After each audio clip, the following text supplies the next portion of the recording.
this video, I'm going to show you how to add a profile on Netflix on your phone. Now, it's the same kind of format if you were to be on a computer or on the TV. But what you want to do is simply go to your Netflix account. And normally you would just pick a profile, but if you want to add a new one, you would just click Add Profile. And we're just going to make this one named Test. And then you can go to the profile picture here because you see that little edit button.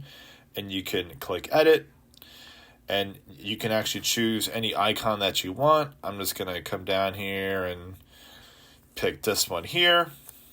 And you can also make it for a kid's profile so that you can have parental controls and certain restrictions on this profile, just in case you have children who can easily access the app. And what you want to do is just click save.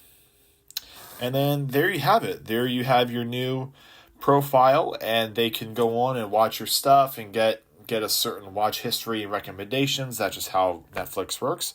And there you have it. I hope this helps, and remember to keep it simple, and we'll see you guys in the next video.